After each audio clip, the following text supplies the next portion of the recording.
So let's get out in front of it just right here. Mel Gibson, not a great person. Not me saying want to it. hang out with. No, Yeah. not me saying that. I think just generally overall, Mel Gibson seems like a kind of a clown, an ass. I mean, he makes an ass of himself all the time, and then people vouch for him. And then he makes an ass of himself again, and then people vouch for him. It's hard to get on the Mel Gibson train. That being said, I just want to get out in front of it here, because it doesn't matter, because we can separate the art from the artist, and we're about to do that for the next hour, because we're going to be talking about a film that Father Malone was shocked, I say, to learn that I had never seen it. I had seen Fury Road, but that doesn't, I guess that counts, but it doesn't really, I mean, we'll get to it when we get to it. There's a lot going on here. It counts, but are we even talking about the same franchise is my point? I don't know. Yes. Well, let's get into it. You know what I mean? Yes, but. So yeah, on this episode of the Culture Cast, I am joined by Father Malone for this very special Father Malone programmed bonus episode of a series of 1, 2, 3, 4 leading up to Furiosa, which will be a projection booth X Culture Cast thing, because we're going to try to cover more new movies every month, which means we make more work for ourselves in the long run by covering other things too. There's an alternate universe where we covered all the Planet of the Apes movies leading up to Planet of the Apes instead. That would have been good. Yeah. Instead, we're doing Mad Max, which I think for a lot of people, myself included, is the bigger of the two big box office movies of this month. A higher profile, I think. I think most people don't even know there's a Planet of the Apes movie coming out, but everybody knows Furiosa's on the way. Yeah, which, I mean, is a credit to George Miller and Anya Taylor-Joy, who that's why I'm going to see it, because she's amazing. Period. The end, right? Oh, I'm going to see it because it's another Mad Max. Sure. Adjacent story by George Miller. Adjacent. And then leading up to another Mad Max movie in the near future. I hope so. Get going right now. Yeah, what do you Mad Max, The Wasteland. Please. Yeah, I will watch that immediately. But on this episode of the Culture Cast, this bonus episode, we are talking about 1979's original Mad Max. Mad Max. He's the only law in a future world gone mad. They killed his partner, attacked his wife and child. Now it's his turn, and Max is mad. Mad Max, the maximum force of the future. Rated R. Directed by George Miller, screenplay by George Miller and James McCausland, by a story by George Miller and Byron Kennedy. It stars, like we've already mentioned, Mel Gibson, Joanne Samuel, Hugh Keys-Byrne. His name's going to show up a whole bunch in these 4 episodes. So will Mel Gibson's a couple times. And a couple times, not all of them. Twice, 2 more times. Yeah, Mad Max, what is it about? It's about a dystopian near future Australia, a few days in the future even.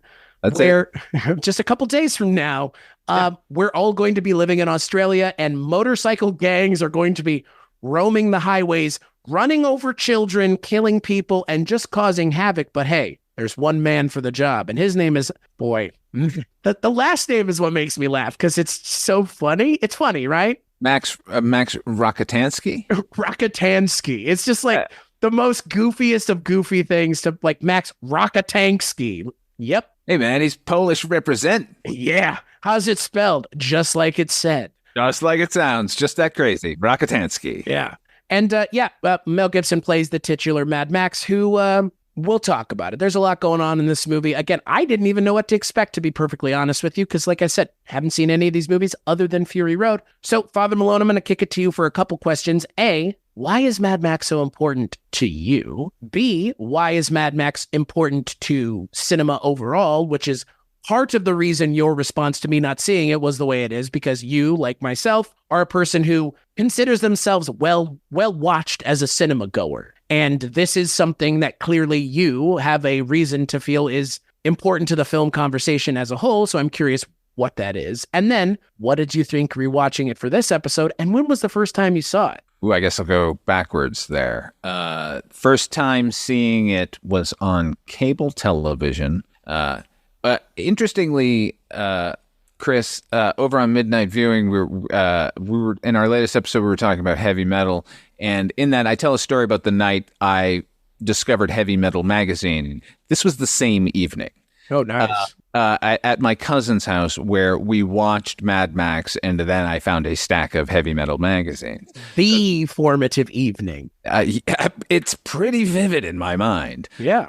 So I must have been 9 years old and Mad Max at the time felt very new and very modern, and in a lot of ways a rejection of Hollywood sort of prim and proper kind of filmmaking. It was, look, there's always been independent film here in America, but for some reason, right then, at that moment, Mad Max represented this influx of sort of crazy, batshit Australian movies, the best of which was Mad Max. And it was unlike anything American cinema was doing as far as the commitment to the physical stunt work. I mean, look, there was a lot of stunt work going on in America, but it wasn't as fucking insane as it was here. Like it just Hal Needham was doing stuff like this. Yeah, Hal Needham, but that's it, really. Yeah, Hal Needham was doing stuff with very trained stunt people who had been in the industry for decades, and you never get a sense, as cool as the stunts are in a Hal Needham film, that anyone is in danger. Everyone is in danger in Mad Max. Everyone is in danger when the camera is on and George Miller is behind it. If it's not, bravo even more as a filmmaker, because it feels dangerous. That's another thing about this movie. It feels unsafe. Right.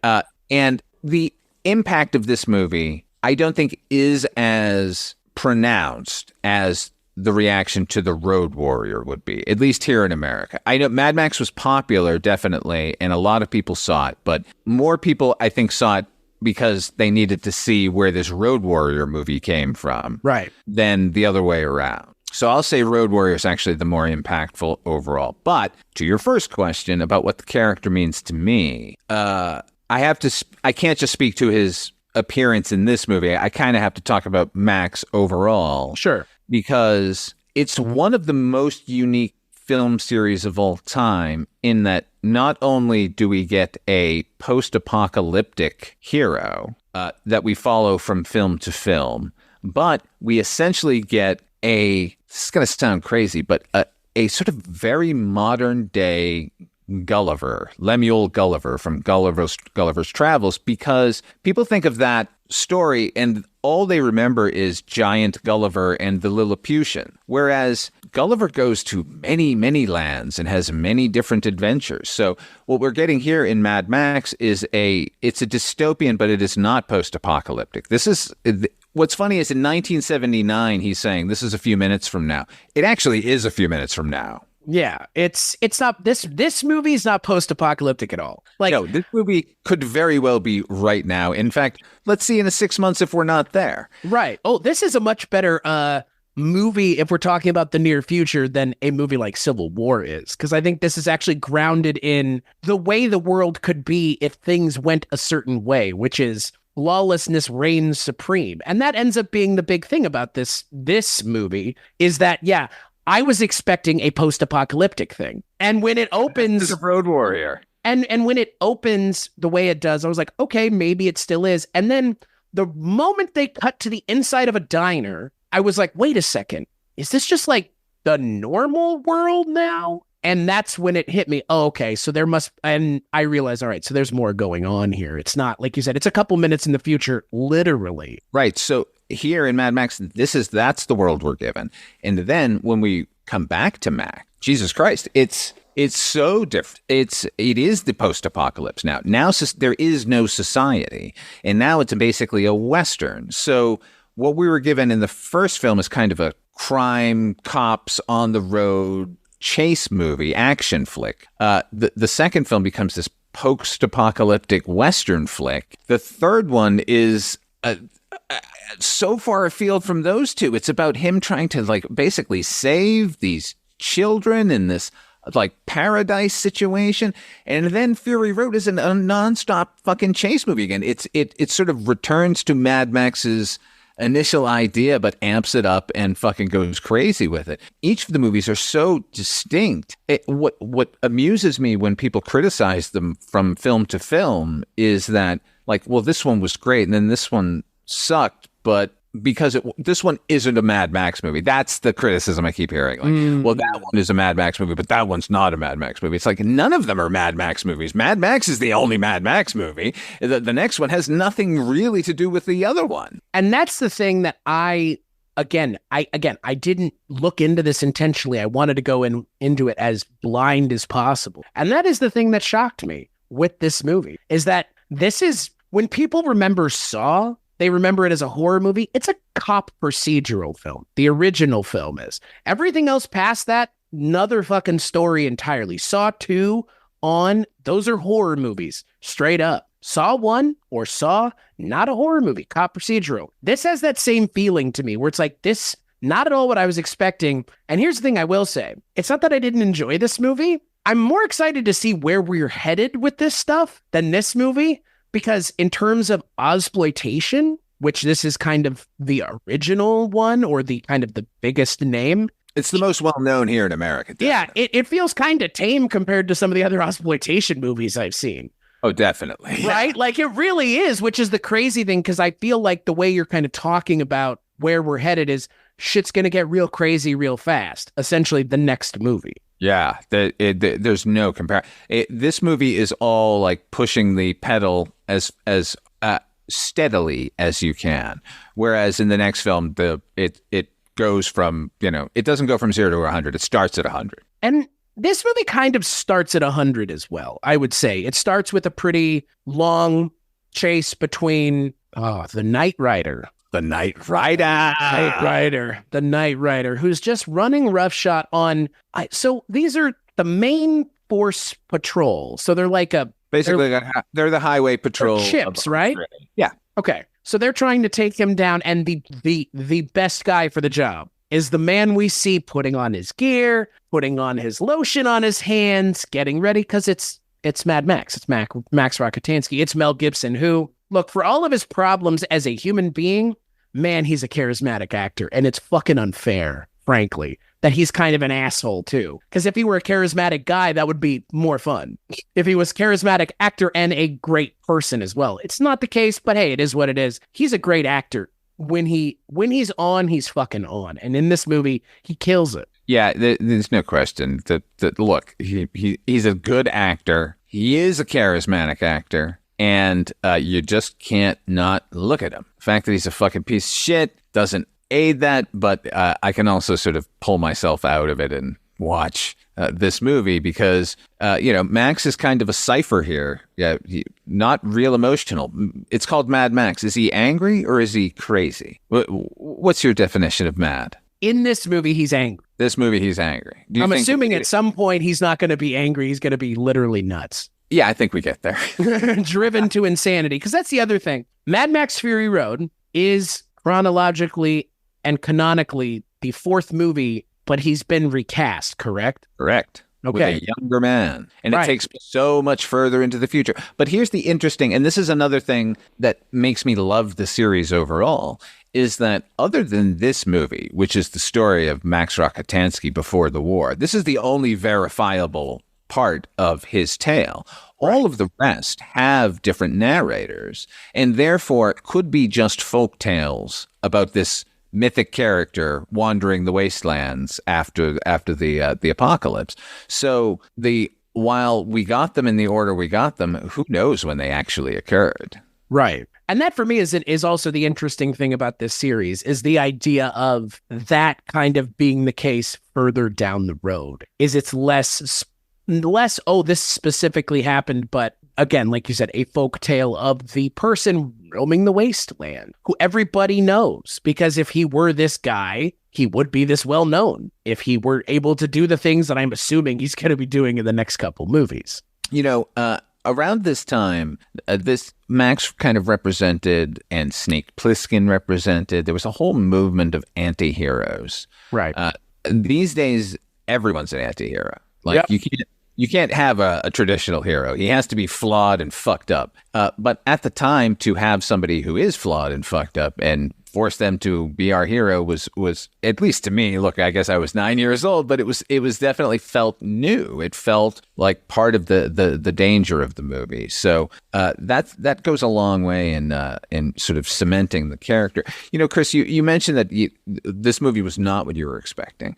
To that end, I have to ask: were you in any way expecting the first scene of Max at home would involve his wife serenading him with a saxophone solo? Nope.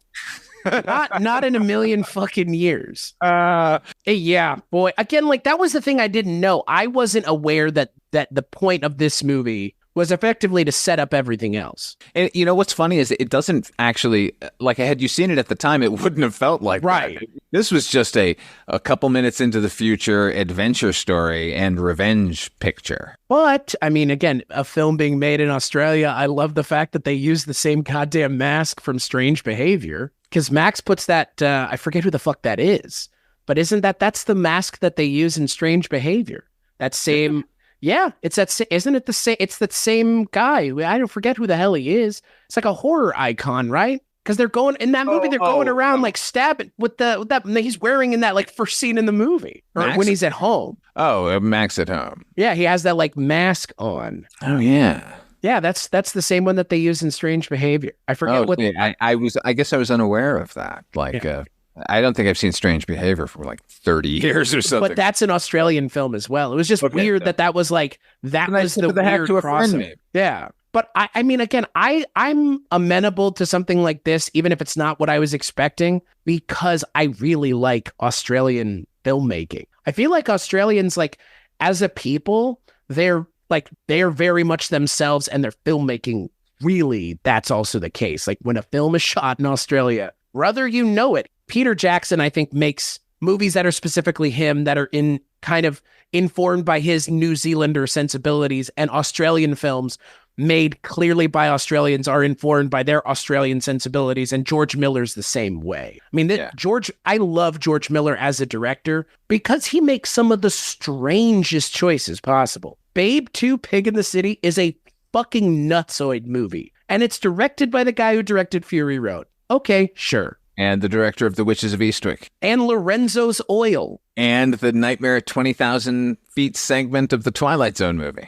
Which I think for me, that's my favorite segment in that movie. Is that John Lithgow, right? Yeah, how could it not? It's spectacularly made. The stuff with Dan Aykroyd's pretty good too, to be fair. That's just a wraparound. That doesn't count. That's fair. Hey, wraparounds can ruin some stuff, though. Looking at William Sadler in a wheelchair screaming at people. Oh, stop it. That's fantastic. But George Miller makes interesting choices consistently, I feel like. Because, I mean, we didn't even mention Happy Feet, for fuck's sake. Like, yeah, right. It's just, he seems to just go where he wants to go. And even if it's a failure, you got to go, yeah, you make it a penguin dancing movie? Yeah. Okay. Well, and the reasoning behind that was because of him seeing how the mocap technology was being used in Lord of the Rings. And so he was like, I kind of want to make that's how we're going to do the Penguin movie. It's like, okay, sure. Whatever, George. Like, and again, there you go. And he wrote the goddamn movies too. On top of everything else, he's a writer-director, which for the most part, I think a lot of people attribute certain things to certain directors that they definitely didn't write. Like essentially most things Steven Spielberg has done, he has not written a damn thing for the most part. He really, wait, hold on. He has, if we're talking about the things that he's famous for. He wrote AI. He wrote that screenplay. He wrote, like I said, Close Encounters of the Third Kind. Sure. If you read his screenplay for Poltergeist before the rewrite, it's very close. Like the rewrite is, I think Spielberg could have arbitrated and gotten sole credit on that. I mean, I always say that that's his only real horror. Like Poltergeist is Spielberg's actual horror movie because it's a fucking Spielberg movie. I know that Toby Hooper horror movie. I mean, he's working on an alien. He's working on an alien thing now that might be as horror-y as Close Encounters gets. But I think Close Encounters is probably it. Remember back in the day, he had initially hired John Sayles to write that, like the attack on the farmhouse Yeah. movie. Is it that? Because oh boy, would I love to see Steven Spielberg do a movie about just a family fight. Now, I guess they just did Nope, so you can't really do it again. But Yeah, that kind of is the Hopkinsville Goblin story, but blown up. yeah, I don't know. I mean, that's the thing. When I think of certain directors, I think they're unfairly given writer credit for whatever reason, and there are not a lot of high-profile writer directors. There's like a handful, and those are the people that are considered auteurs. As much as it pains me to say it, Quentin Tarantino, Chris Nolan, George Miller, Stanley Kubrick. Ryan Johnson. Oh, are you being serious or sarcastic? No, I'm serious. Ryan Johnson. I'm including him as an auteur. Interesting. Yeah, I don't like his Star Wars movie, but I understand everything else in his. I mean, I loved Brick. That movie is amazing. When I never seen it. Oh, fucking A. Okay. This just that wasn't is that the one with Hayden Christensen? No. Is that Looper. Jumper? Looper? Is that one Jumper? That's Jumper. Looper is with Bruce Willis and The Joseph next, Gordon-Levitt. that name is why I didn't watch it. I'm not a super big JGL guy. Never have been. Oh, you should give it a shot. Okay. I mean, I will on your suggestion alone. I've heard that it's good. I mean, again, Brick's amazing.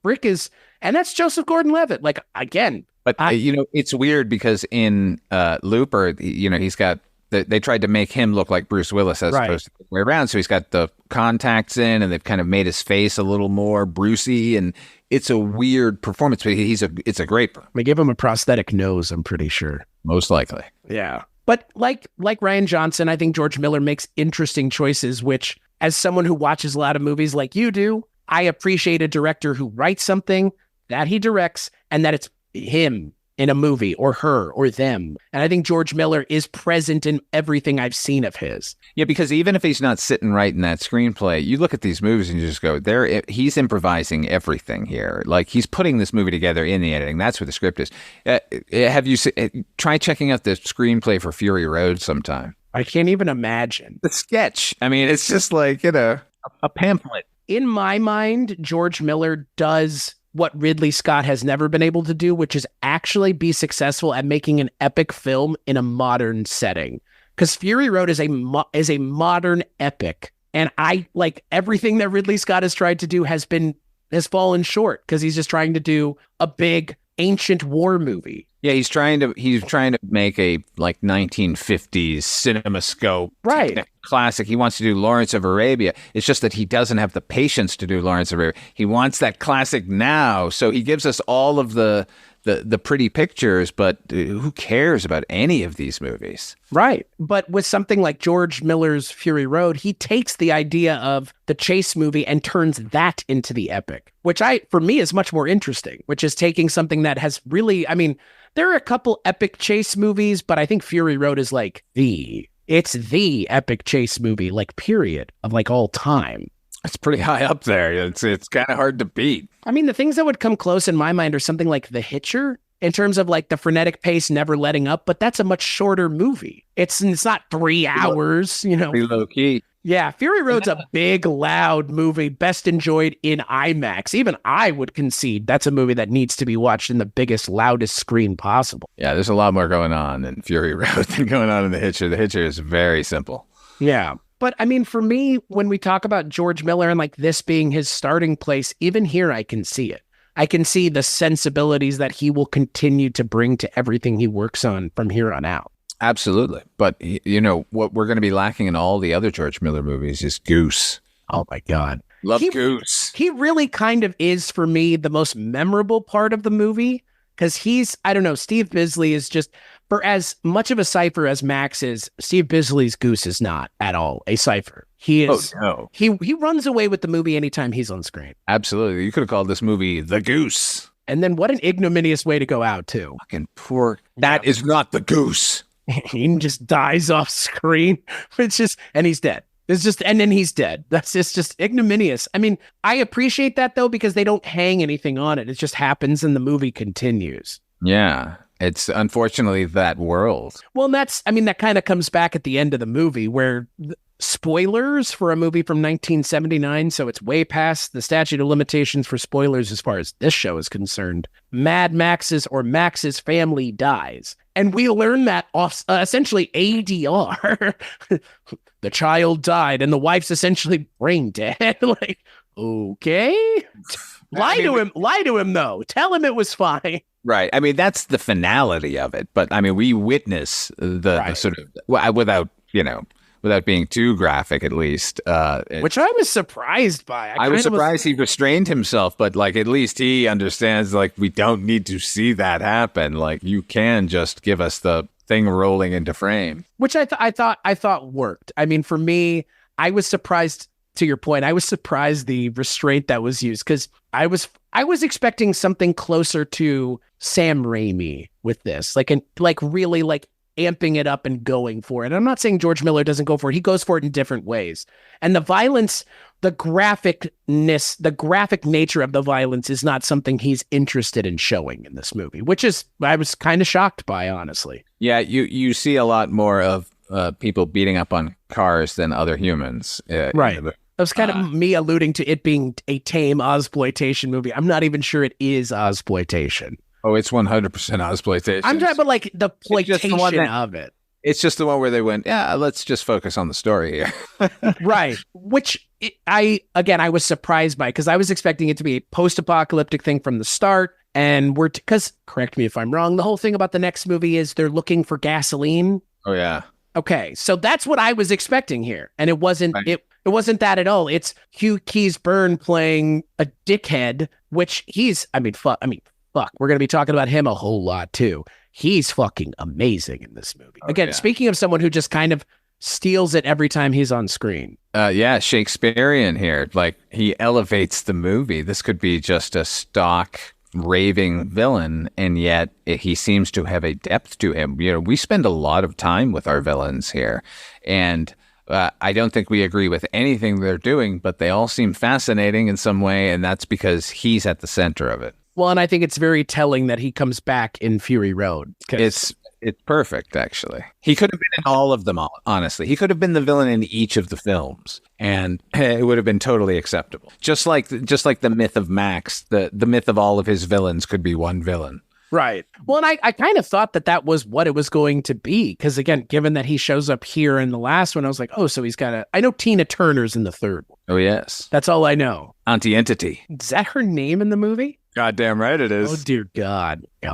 George Miller, man, just making what he wants to make, which like I said, I really appreciate as someone who watches a lot of movies, because a lot of stuff just feels very workmanlike and rote. And this is far from, even if this movie doesn't push the envelope as much as I was expecting it to, it's not, like you said, not at all like things that were being made in 79. No, and keep in mind, of course, that George Miller is a doctor. Right. He is a doctor. Yeah. And helped the budget of this film by working at emergency rooms and effectively treating people who were in car accidents. And then when he had enough money, went out and made the greatest car accident movie of all time. I mean, hey, I appreciate his ability to pivot. And I mean, that's a hell of a pivot. That is one hell of a pivot. That's like, what is that, fucking Ken Jeong, like 40 years into his life, just because I want to do stand-up. And he's a fucking doctor too, isn't he? Like, straight up. Yeah. Hell of a pivot. What a pivot. And that's the thing about George Miller. Like, for me, watching this movie, like, I get where he's coming from with this movie. Like, I get him as a director by just watching his sensibilities in this movie, because, like, we haven't even talked about this yet. This movie was made for fucking nothing. 400,000 Australian. Yeah. What was the global take? I can't even imagine. They said it's around 100 million, which is... That's a good investment. Yeah, boy. That's like hitting the lottery, literally. But hitting the lottery with an awesome fucking cult classic. Right. Well, and then on top of everything else, because this movie's so good, it ends up setting the stage for more movies to come, which is... I mean, again, that's like hitting the lottery 2, 3, 4 more times. I'm convinced George Miller will end his career making a Mad Max movie. I think he's thematic as a director. Die on it. Yeah. Right? But only after the editing. I don't want him to die while making the movie. I want him to No. die after saying, that's it. And then you can fall over, George. Right there in that moment.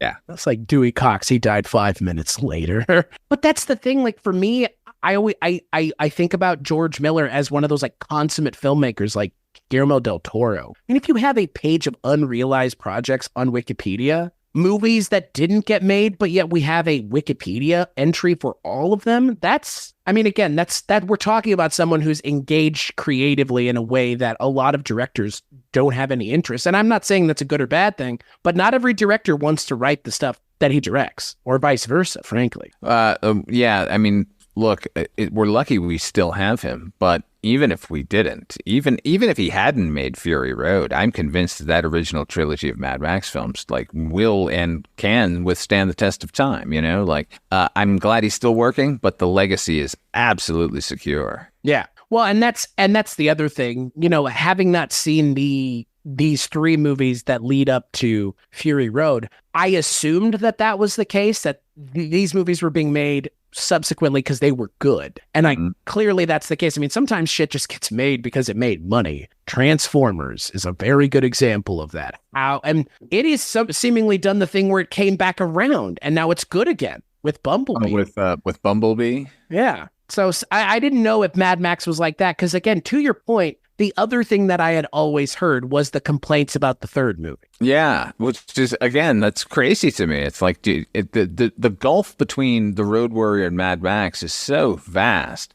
Like, you can't complain that it's switched gears. Like, you know, sorry, like, Max did some other stuff. Like, it can't all be cod pieces and give us the gasoline. What's funny is the three movies following Mad Max are all about power. Like literal power, like gasoline, like the Thunderdome is run on like a methane, like that's the whole thing. Like sure. It's a plot point in that. Fury Road, it's all about getting the gasoline, like the gasoline. But Mad Max is the only one that isn't. Mad Max is just about watching society fall around you and whether or not you can stand up to that or not. Right, and it's about Max having his family taken away. Yeah, it's Max having everything taken away. Right. Which again, like if this is kind of the origin story of Mad Max, which it effectively is, I think it's a pretty compelling origin story because where it leaves him at the end is, I guess he's nuts. Yeah. I mean, that's what it feels like, right? I'm glad you watched it first, though, because, and you know, it's easy to forget with how badass the rest of the movies are and his place in them, that this is where he came. Like, Max loses everything and then loses everyone.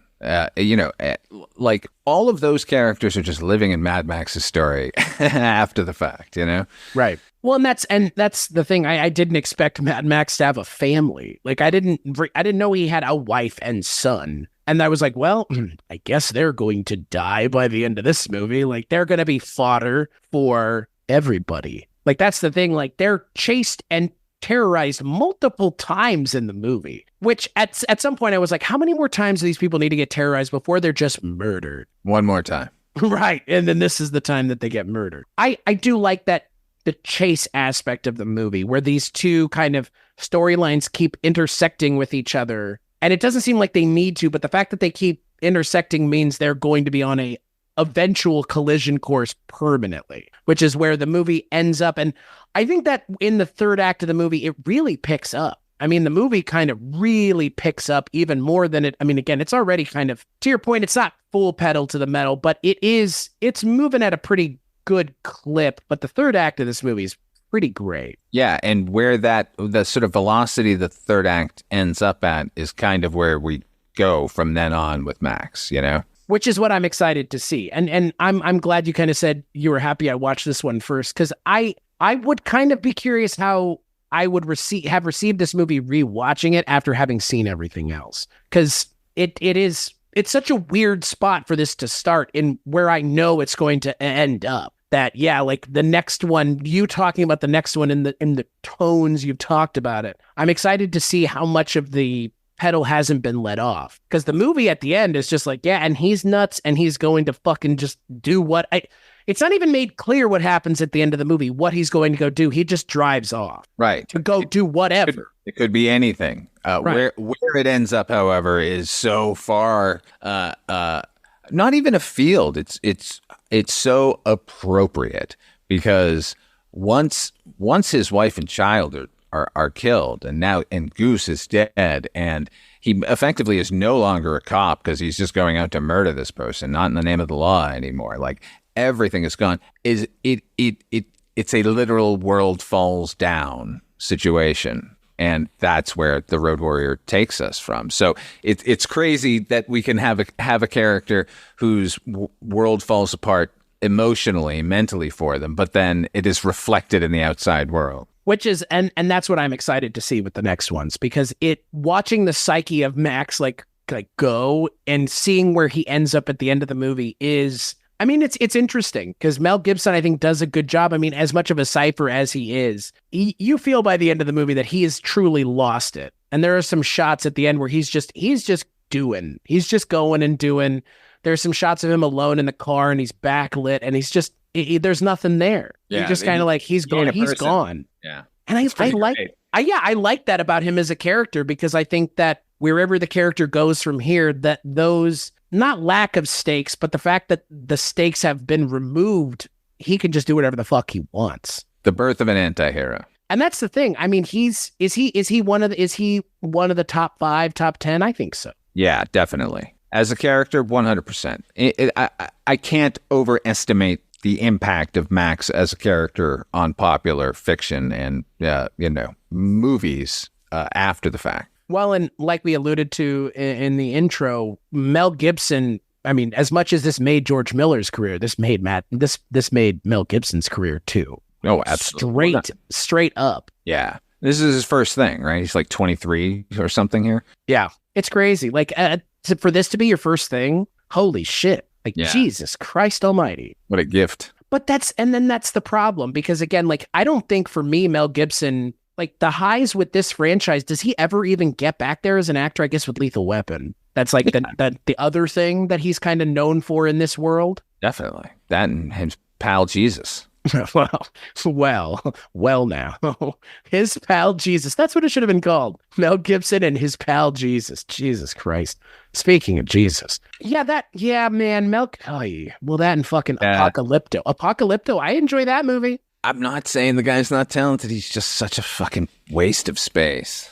Yeah, it's unfortunate. I mean, he's been working pretty consistently since like 2010 as an actor. Yeah. I haven't seen anything he's been in, but I guess Daddy's Home 2. I did see that, which wasn't better for him being in it, that's for sure. There is something you should say. The Continental, the series, the John Wick prequel. He's the villain in that. Interesting. So, spoilers, everybody. You'll really enjoy the ending if you don't like it.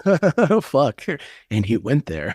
So what you're saying is Mel Gibson is totally in the next season of the show? Oh, yeah. Yeah, definitely. Yeah, he's coming back for the second season. If they go supernatural, then yes. Right. Yeah, it's, again, like Mel Gibson, the Mel Gibson of it all is a little hard to get to. But at some point, Mad Max and Mel Gibson are not, like, Mad Max is going to be in the new movie, but it ain't going to be Mel Gibson. Oh, yeah, no. It's not going to be Tom Hardy either, I'm assuming, so. Well, the great thing about Max is that I'm comfortable with other people playing him. Like, right. Like, as a hardcore fan from the fucking beginning, y'all, if the actor is good, like, if they can carry it, great. Like, put him in. And I think that's an interesting perspective, because I think a lot of fans bristle at any sort of recasting of the titular, most famous, iconic character in the franchise for which they are named for. But yet Mad Max has been able to withstand that in a way that, like, think of another franchise that has recast the lead and anybody has shown up for that second movie or third movie or whatever it is.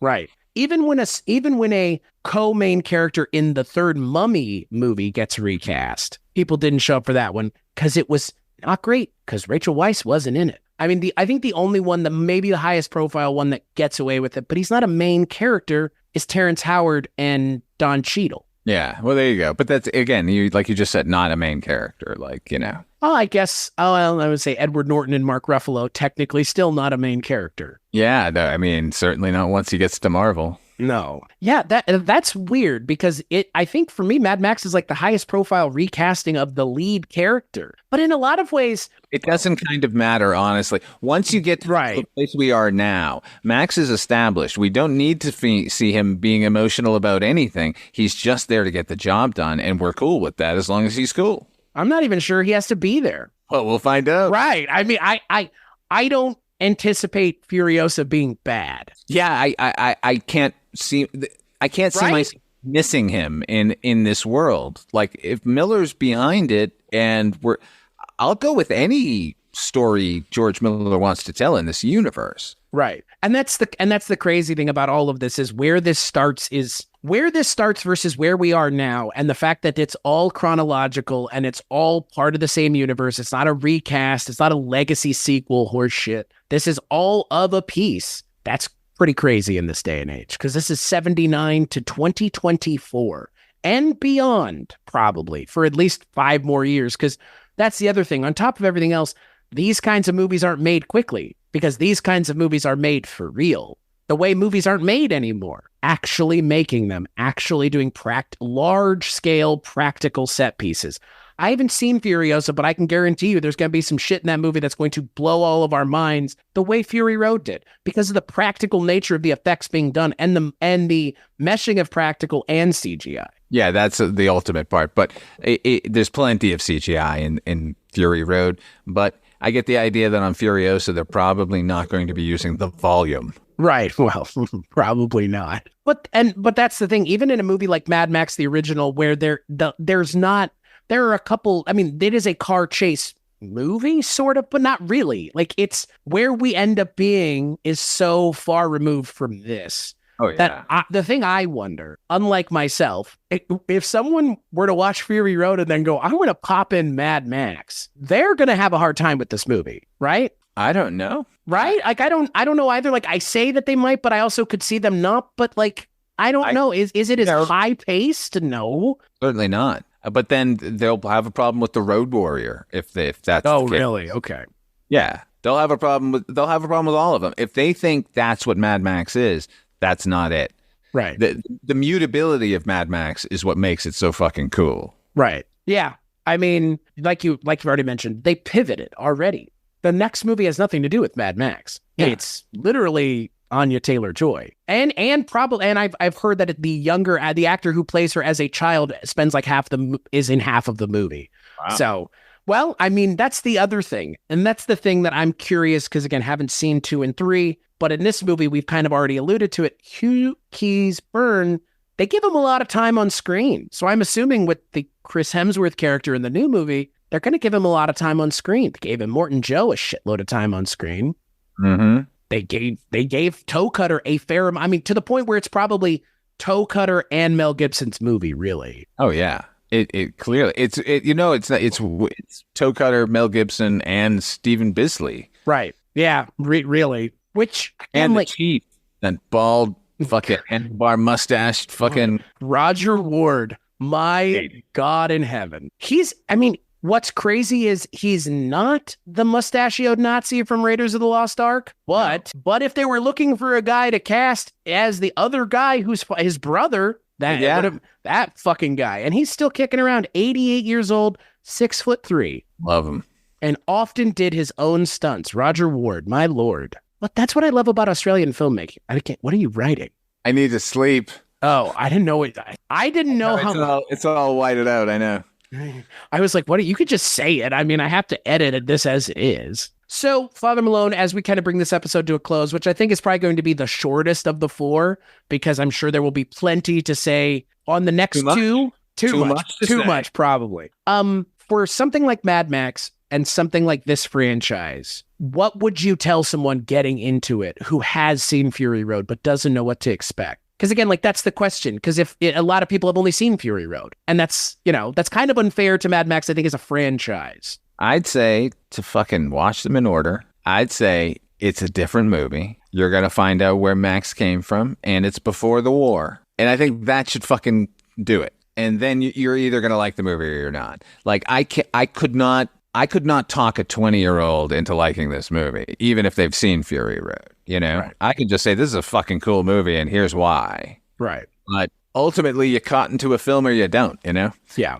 But I would definitely say if you have any interest in the Max character, then you owe it to yourself to figure out where he came from. And like I said, this is the only actual story of Mad Max. Right. The other is some mythic character wandering the wasteland. Who knows if any of that actually happened? Right. And hey, you know, if at the time a reviewer, Philip Adams, condemned the film, this is one of the funniest reviews I've ever read. Had all the emotional uplift of Mein Kampf and would be, and I'm quoting him directly here, would be a quote special. Jesus, this is some harsh criticism. This is like nuclear. A special favorite of rapists, sadists, child murderers, and incipient Mansons. So what you're seeing in the movie means that that's what it's promoting?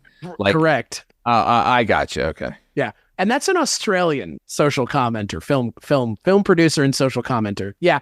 That, I think though the movie did its fucking job is the way I look at it. Like if that's what you're taking away from it, that's kind of what the movie's getting at. Like the nihilism of the near future, dumb. Like, yeah, you know, you can portray something without endorsing it. I've never understood that. You know, like I remember Dennis Hopper saying he made a film about gang activity in South Central called Colors, which is not a great movie because it's from the white officer's perspective. But I remember him in an interview at the time saying, like, people were telling him not to make the movie. He said, like, you can't make a movie about this problem because there's a real problem going on here. Like, well, that's why I'm making the movie. Right. Well, also, what a terrible name for a movie about that subject matter, too. Just unintentionally hilarious. Colors. What's the problem with this movie? The color. The colors. Jesus Christ. Yeah, no, I'm with you in terms of this first Mad Max. I think anyone who has seen Fury Road owes it to themselves to see where this comes from and how much this franchise seemingly, that you've alluded to, ramps up and gets to where Fury Road is. And will continue to theoretically either ramp up or stay that insane 1,000 miles per hour pace. So, yeah. So on to the next one, on to Mad Max 2, The Road Warrior. Until then, Father Malone, where can people find you and the things that you do audio-wise? Go over to weirdingwaymedia.com. I've got a bunch of shows over there, like Dark Destinations. It's a radio drama I write and produce, or Midnight Viewing, the horror anthology podcast, which up until recently was a bi-monthly, but now it's a weekly show. So go check that one out over at Weirding Way. And go to patreon.com/Father Malone and give me some money. There's no pretense here. He just says it. I like coffee, and you're listening. Let's have coffee together. Or you pay for my cup of coffee and then fuck off, and I don't have to hear from you. That works too. I'm in your ear. Oh, that's fair. Oh, yeah. Well, yeah, I mean, somebody's not going to just pay you for nothing. Money for nothing. Chicks for free. As for me, you can find me also at Weirding Way Media, where I work on a whole bunch of stuff that I'm on and not on and, just guest on and whatnot. But patreon.com/culturecast is where you can find something adjacent to this, which is the Rankin' on Bond, which is every month. Richard Haddam, Mike White, and I talk all about James Bond. And Father Malone, you're going to be joining us pretty soon for some Live and Let Die action. Oh, boy. Yeah. Far away from what this movie is. But hey, you know what? I'm excited, but I'm even more excited to sit down and watch the next Mad Max movie. Genuinely. The way you've talked about it here, I'm genuinely excited to see where this goes, because this was good. If this was good, where are we going from here? So yeah, thank you so much for forcing me to watch Mad Max finally. It took a lot of months of badgering you, but here we are. Well, sometimes the badgering is needed and sometimes it's not. But in this case, I kind of feel bad for making you badger me, given how much I enjoyed it. Well, that's okay. It's all worth it. Yeah. And yeah, as always, we'll catch you on the next episode.